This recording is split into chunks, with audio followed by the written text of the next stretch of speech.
南华大学3年前有开一个食物栽培加远端智能的课程，经过3年的时间，学生伫智能宽控食物工厂内面实验学习，安怎运用科技改善农业问题，创造更较悬的产值。用手机控制湿味，电脑会自动针对土壤的湿度来压水。嘉义县南华大学3年前伫学校成立食物栽培甲远端智能课程，打造一间智能宽控食物工厂。学生伫遮学到安怎结合农业甲科技，推广食品安全甲智慧农业。跟科技的结合，也是因为有跨领域的一个课程，所以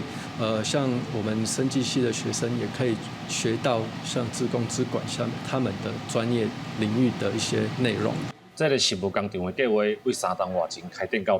今，建造的方法嘛透过科技设备不断调整，甚至阁结合资讯工程、资讯管理科学的专业。打造工厂内底自动化的农业设备，只要透过机器上的摄影机，就可以看到我们现在植物以及土壤的状况，还有它自己一些有的模组，它的模组有播种模组、浇水模组，以及除草模组，还有